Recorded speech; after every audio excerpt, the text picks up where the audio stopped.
Muy bien, en este video de lo que vamos a hablar principalmente es de un signo muy importante que es la ictericia y también de la hepatomegalia. Y vamos a ver un poquito el hepatograma.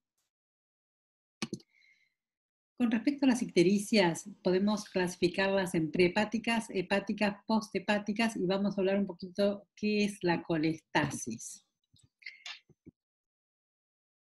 La ictericia es la coloración amarillenta de la piel y de las mucosas y la vamos a ver mejor en la esclerótica, ¿sí?, del ojo y con luz natural. Siempre que veamos ojos amarillentos, tenemos que pensar en patología hepática. Implica un aumento de la bilirrubina, cuando hay ictericia, por encima de los 2 o 3 miligramos. Y tenemos tres tipos de ictericia. La flavítica, que es amarillenta, o un color amarillo limón, que se da por hemólisis de los glóbulos rojos y que van a dar un aumento importante de lo que es la bilirrubina indirecta o bilirrubina no conjugada. Luego tenemos la ictericia rubínica, que es la ictericia hepática per se, que da un color amarillo anaranjado. Esto por lo general ocurre cuando hay daño en los hepatocitos. Ahí aumentan las dos, la indirecta y la directa, pero más hay predominio de bilirrubina indirecta aumentada. Directa. La ictericia verdínica es la que nos va a dar el típico síndrome coledociano que habíamos visto en el video anterior, que es una ictericia de color verdoso, amarillo verdoso. Acá lo que tenemos aumentado es muy aumentada la bilirrubina directa o bilirrubina conjugada. Se produce principalmente por la obstrucción de la vía biliar. Y luego tenemos el término colestasis, que colestasis se refiere en realidad a la falta de llegada adecuada de bilis al duodeno. Cuando no llega adecuadamente suficiente cantidad de bilis al duodeno, decimos que tenemos una colestasis. Puede ser que no llegue porque la bilis no se sintetiza correctamente en el hepatocito o bien porque hay obstrucción. Puede haber una obstrucción en la vía intrahepática, en los canalículos hepáticos, o bien en los conductos hepáticos, o en el colédoco, o en la ampolla de Vater. Es decir, tenemos distintos niveles o distintas áreas o distintos segmentos que pueden estar obstruidos por los cuales no llega correctamente bilis al duodeno. Recuerden que la bilis es muy importante, en realidad los ácidos biliares, para poder emulsionar las grasas.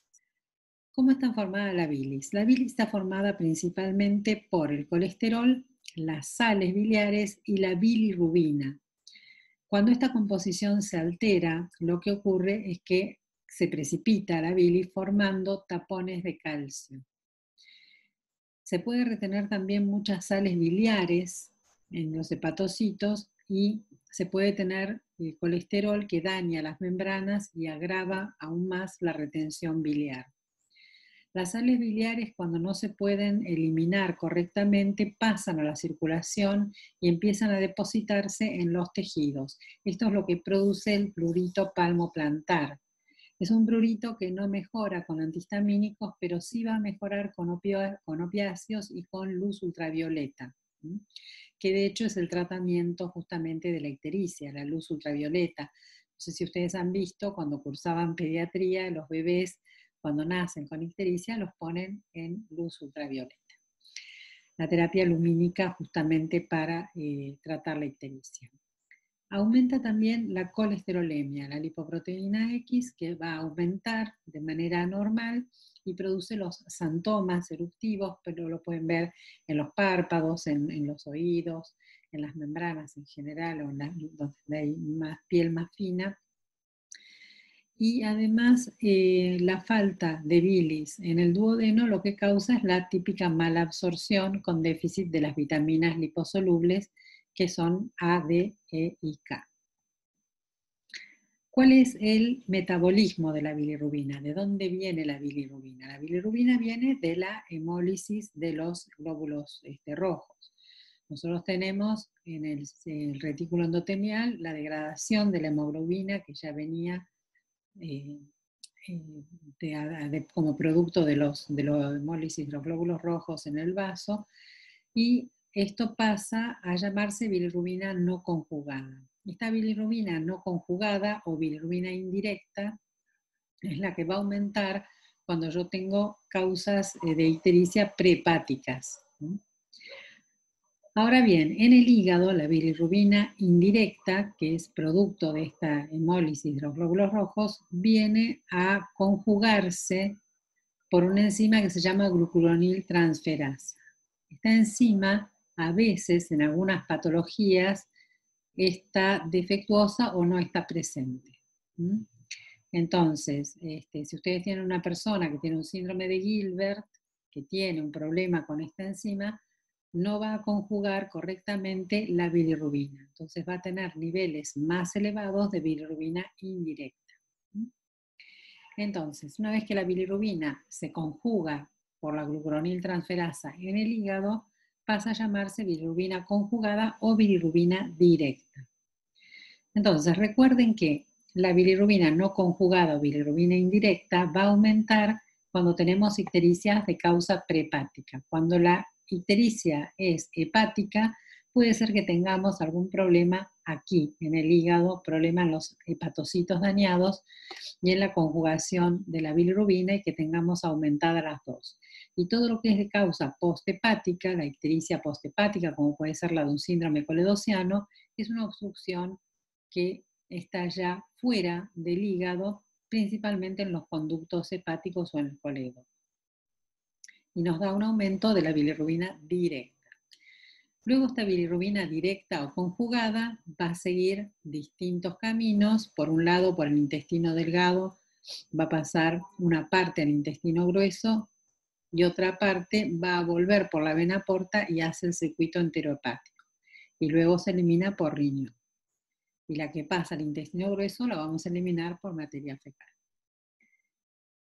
Bien, causas comunes y frecuentes de lo que son las ictericias. De las prehepáticas, las ictericias flavínicas, que son las amarillas, tienen predominio de bilirrubina indirecta, eso fue lo que dijimos recién, ¿sí?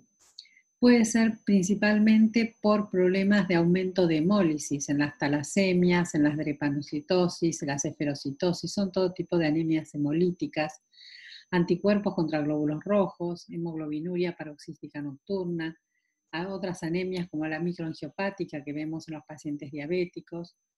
Bien, todo esto se confirma con pruebas de confirmación de hemólisis, cuando hay aumento del LDH, por ejemplo, y disminución de la aptoglobina, y también por transfusiones importantes. A veces hay transfusiones y por una cuestión de incompatibilidad se da este tipo de hemólisis. Puede ser también para algunos hematomas postquirúrgicos o por una eritropoyesis ineficaz. Recuerden que la eritropoyetina que promueve la eritropoyesis está en el riñón, de modo que si tengo una patología renal, puede ser que también tenga déficit de eritropoyetina y tenga una eritropoyesis ineficaz. Otras veces puede ser un problema en la médula. O bien anemia megaloblástica por déficit de ácido fólico o de vitamina B12. Las hepáticas alternan entre lo que era el aumento de la indirecta y la directa o no conjugada y conjugada. Acá lo que tenemos son problemas o de captación o de conjugación o de excreción. El problema está en el hepatocito. Y a veces estos problemas están inducidos por algunas drogas como la rifampicina o el probenecid. Rifampicina se usa, además de ser un antibiótico importante, muchas veces lo usamos en el tratamiento de la tuberculosis. Y probenecid lo usamos también en la gota, el tratamiento para la gota. A veces por medio de contraste, también interferimos con lo que es la captación o la conjugación o la excreción. Y la enfermedad de Gilbert, como yo les decía, donde ya hay un problema con la enzima, con la glucuroniltransferasa, y no conjugan bien la bilirrubina. Las colestasis intrahepáticas no obstructivas, lo que las determina es que el problema está en el hepatocito. Acá tenemos las hepatocitarias, y estas pueden ser porque el paciente tiene una hepatitis, que puede ser una hepatitis viral, por ejemplo, hepatitis A y E, o una hepatitis alcohólica, o un hígado de shock, que es una hepatitis isquémica, a veces por consumo de cocaína, otras veces por insuficiencia hepática aguda o crónica, que eso genera mucha necrosis, o bien por hepatitis medicamentosas, hay que tener mucho cuidado con el paracetamol. Por degeneración grasa durante el embarazo hay un síndrome que se llama síndrome HELP, que tiene un aumento importante de las transaminasas, que ese también hay que tenerlo en cuenta. Toxicidad hepática por los medicamentos, lo que nombrábamos recién del paracetamol, que tiene un metabolito que depresiona todo lo que es el glutatión. Por insuficiencia cardíaca, en general, las que cursan con hígado congestivo, sobre todo la manifestación de la insuficiencia cardíaca derecha o la insuficiencia cardíaca congestiva, por otras infecciones del hígado, sepsis, etc. Por supuesto, cirrosis y algunas parasitosis como la leptospirosis, el paludismo, esquistosomiasis. Como verán, son muchas las patologías y desde ya todo lo que sea cáncer, metástasis, hepatocarcinomas, linfomas o otros cánceres que tengan invasión hepática. Bien,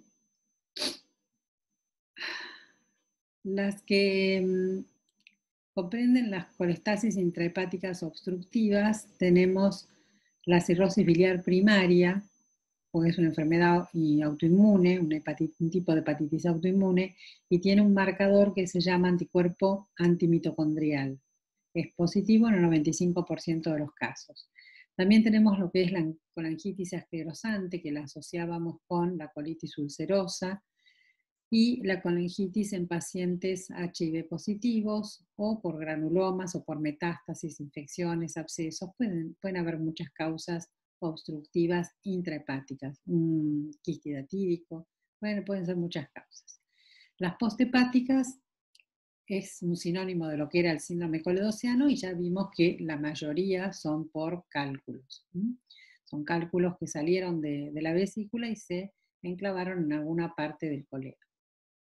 Hay un síndrome que se llama síndrome de Mirizzi, que es cuando la vesícula está tan inflamada y tan aumentada de tamaño que comprime la vía biliar y causa una ictericia posthepática que, más que obstructiva, en este caso sería constrictiva, ¿sí? Porque comprime la vía, no es que la obstruye desde adentro, sino que la comprime desde afuera y también causa ictericia. Y aquí tenemos una serie de causas muy raras de ictericias. Por lo general son enfermedades genéticas o neonatales que cursan con alteración de la glucuroniltransferasa. Entre ellas tenemos el síndrome de Krieger-Najjar, el de Lucy-Driscoll, Dubin-Johnson, el de Rotor, las colestasis benignas postoperatorias o recurrente idiopática, por nutrición parenteral, ya lo habíamos dicho, cuando nosotros tenemos un paciente con nutrición parenteral endovenosa, sobre todo, esto aumenta mucho los lípidos. También tenemos un síndrome que es el síndrome de Stauffer, que es un paraneoplásico de cáncer de riñón. Y como ven, hay una serie de enfermedades que no las vamos a nombrar todas, pero bueno, para que sepan que hay muchas causas donde puede estar alterada la glucuroniltransferasa o que pueden generar ictericia. Con respecto a la hepatomegalia, nosotros tenemos que hacer correctamente todas las maniobras semiológicas. Tener en cuenta que el límite superior es cuando estamos haciendo la percusión, ¿sí?, en la línea hemiclavicular, y el quinto espacio intercostal del lado derecho. El quinto espacio intercostal del lado derecho, es decir, justamente aquí abajo, yo ya no entro en la pantalla para mostrárselos. Bien, y el borde inferior por palpación, que se puede hacer palpación manual o bimanual, ¿sí?, o en cucharita muchas veces, que va desde la fosa ilíaca derecha ascendiendo, y hay que tener en cuenta que el hígado baja o desciende en la expiración. La hepatomegalia es cuando la longitud supera los 11-12 centímetros, o 2 centímetros por debajo del reborde costal. El examen físico, tenemos que ver que cuando hacemos la percusión, cuando percutimos el hígado, puede haber falsos positivos, si hay abscesos sufrénicos o si hay un derrame pleural, entonces vamos a percutir y vamos a notar matidez. La palpación del borde inferior, la ptosis, que es la caída o cuando sobresale la glándula, lo vamos a ver muchas veces también en pacientes muy longilíneos, o bien cuando hay tumores retroperitoneales. La consistencia del hígado, si es blando, por lo general lo podemos ver en la esteatosis, es decir, el hígado graso, y en las hepatitis. Si es pétreo, es un indicador de malignidad, de tumores malignos, y si es nodular, es el típico hígado de la cirrosis. Recuerden que el hígado de cirrosis es nodular. Acá tenemos imagen de lo que es un hígado graso y un hígado sano. ¿De acuerdo? El hígado sano tiene un color rojo vinoso, esto verde que asoma aquí por debajo es la vesícula biliar, y tiene este hígado sano bordes lisos y un aspecto rojo vinoso. El hígado graso lo vamos a ver bien amarillento, lleno de grasa, toda esta es la esteatosis, va a estar muy aumentado de tamaño y por lo general es bastante rugoso o nodular. Causas de hepatomegalia difusa, la esteatosis hepática, el hepatocarcinoma, la tuberculosis hepática. Por lo general la vamos a ver más en pacientes que tienen compromiso del sistema inmune, como los pacientes HIV positivos, la hepatitis aguda y hepatitis crónica. También en la insuficiencia cardíaca, sobre todo la congestiva y la del lado derecho, que tienen ese hígado congestivo, que cuando uno hace la anatomía patológica lo ve como nuez moscada, ese es el término del hígado congestivo en anatomía patológica. Y causas de hepatomegalia nodular o nodulillar son las metástasis, los abscesos, muchas veces también la tuberculosis y principalmente la cirrosis. Por lo general, el paciente dice que le duele el hígado y todos los médicos dicen el hígado no duele. En realidad lo que duele es la cápsula de Gleason, que es la que recubre el hígado, y cuando se distiende el hígado, porque aumenta de tamaño en la hepatomegalia, se distiende la cápsula de Gleason y ahí es cuando produce dolor. También puede ser que un paciente tenga hilio y que afecte la vasculatura o las funciones hepáticas. Hay hepatomegalias que son muy dolorosas, como por ejemplo las de la hepatitis, ya sean virales, medicamentosas o la hepatitis que sea, y la de insuficiencia cardíaca. En el laboratorio vamos a pedir todo lo que es el hemograma completo y el perfil hepático, es decir, todo el hepatograma completo. Hay que pedir todo el lipidograma, la serología completa para los distintos tipos de hepatitis virales. Se pueden pedir también anticuerpos ante sospechas de hepatitis autoinmunes. En la placa de abdomen lo que vamos a hacer es confirmar las sospechas que tenemos diagnósticas que hayamos notado en la semiología, es decir, si palpamos alguna masa, algún nódulo, o sea, algún quiste. Se puede hacer radiografía de abdomen y pelvis para ver bien el borde inferior del hígado, y en la placa de tórax vamos a poder ver el hígado. ¿Bien? Recuerden que el hígado va a estar del lado derecho y va a elevar un poquito lo que es el diafragma. La ecografía hepática es muy útil para detectar metástasis y sobre todo para los cálculos y ver si tengo un cálculo, un lito, un cálculo, un nódulo o un quiste. Esa es la patología abdominal hepática importante entre esas tres. De lo que es la biopsia hepática, por supuesto es invasiva y es la que nos va a servir para darnos el diagnóstico de cirrosis. El diagnóstico de certeza de cirrosis es sí o sí a través de la biopsia, es anatomopatológico. Nosotros vamos a ver que se puede hacer también una biopsia transyugular por vía laparoscópica o por vía percutánea, y lo que se va a ver son nódulos de regeneración, necrosis y degeneración de grasa del hígado. Así que el diagnóstico de cirrosis es netamente patológico, de anatomía patológica. Funciones del hígado, acá pusimos estas 4, pero la verdad es que tiene millones de funciones. El hígado es una glándula que quizás es la que más trabaja de todo el aparato digestivo, pero recuerden principalmente todo lo que es la detoxificación de todos los compuestos tóxicos para el cuerpo que no nos sirven, no solamente de drogas, sino de todos los ciclos y los metabolitos que andan dando vuelta de los compuestos químicos comunes.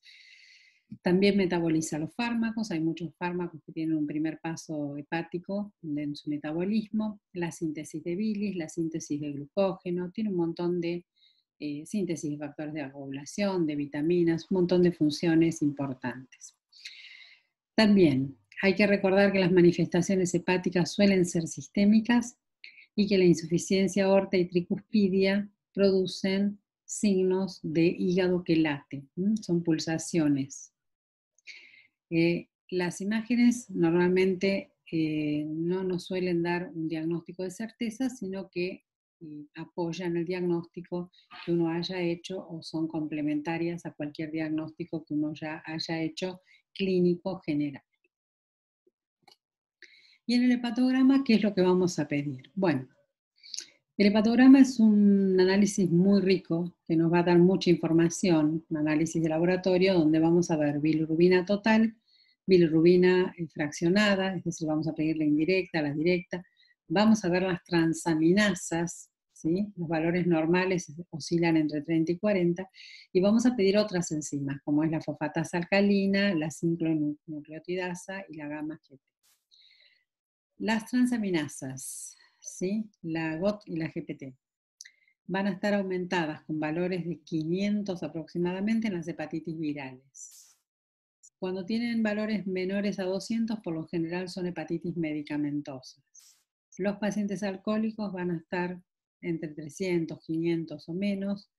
Las hepatitis crónicas aumentan aproximadamente de 2 a 3 veces el valor normal, es decir, más o menos entre 70 y 90 unidades internacionales. La cirrosis no aumenta tanto, las transaminasas, por lo general la cirrosis o la hepatitis crónica suelen aumentar también entre 70, 80, 90, por eso se confunden tanto. Y el hígado de shock, sí, un hígado séptico, un hígado donde el paciente ya está realmente muy mal, aumenta a 10.000. Las transaminasas pueden aumentar también cuando hay necrosis musculares, por ejemplo en el infarto agudo de miocardio, por eso a veces, además de medir la troponina, pedimos la CPK y la GOT. Las polimiositis o los síndromes de aplastamiento. Y algunos fármacos, como el paracetamol principalmente, el amoxiclavulánico, los AINES y la miodarona, pueden también elevar todas las enzimas, principalmente las transaminasas. Y las otras enzimas que nos quedan por mencionar son la fosfatasa alcalina, la albúmina, y la albúmina en realidad no es una enzima, es una proteína, y la pseudocolinesterasa. Con respecto a la fosfatasa alcalina, hay que tener en cuenta que no solamente la fabrica el hígado, sino que también la fabrica el hueso y la fabrica la placenta. Es menos específica, pero va a estar aumentada en hepatopatías invasivas. Por lo general, cuando están invadidos por tumores, por linfomas, cirrosis biliar primaria, hay otros casos, obstrucción biliar, también el embarazo puede estar aumentada. La arteritis de la temporal da aumento de la fosfatasa alcalina, que es un tipo de vasculitis. La enfermedad celíaca, las fracturas, las metástasis, la enfermedad de Paget, este tipo de enfermedades, el hiperparatiroidismo, por ejemplo, que genera tanta activación de los osteoclastos, todo esto puede aumentar mucho la fosfatasa alcalina. Para ver si está la fosfatasa alcalina aumentada por causa hepática o por causa ósea, lo que pedimos son las otras dos, la 5-nucleotidasa y la gamma-GT. En la enfermedad hepática están aumentadas las tres. Ahora, si el problema es una enfermedad ósea, solamente vamos a ver aumentada la fosfatasa alcalina. La gamma-GT es un marcador bastante importante en el paciente alcohólico, pero mucho más específica es la 5-nucleotidasa. Así que si tenemos pacientes alcohólicos, pacientes cirróticos, vamos a encontrar que estas enzimas van a estar muy aumentadas y principalmente la 5-nucleotidasa. La albúmina es la proteína más importante de la sangre. El valor normal son 4 gramos por decilitro y va a estar muy disminuida en insuficiencia hepática y en síndromes de malabsorción, desnutrición por una mala absorción o por un estruve tropical o por enfermedad de Whipple que causan mucha desnutrición y van a deplesionar mucho la albúmina. Cuando nosotros tenemos muy poca albúmina, lo que tenemos es muy poca presión oncótica en la circulación. Por lo tanto, prevalece lo que es la presión hidrostática por encima de la oncótica y el paciente tiene mucho edema, muchas veces tiene ascitis, muchas veces tiene anasarca. La pseudocolinesterasa tiene un valor normal de 5.500 y disminuye cuando tenemos infecciones agudas o cuando hay metástasis, ¿sí? O en algunos casos de ictericia y en la cirrosis. En la cirrosis incluso es de pronóstico. Cuanto más disminuida está la pseudocolinesterasa, peor es el pronóstico del paciente. Ya cuando alcanza valores de 700 o 750 unidades, ahí se produce la muerte del paciente. Muy bien, hasta acá llegamos con la parte de hígado y nos seguimos viendo en los próximos videos. Ya falta poquito para terminar toda la serie de gastroenterología. Muchas gracias por acompañarnos.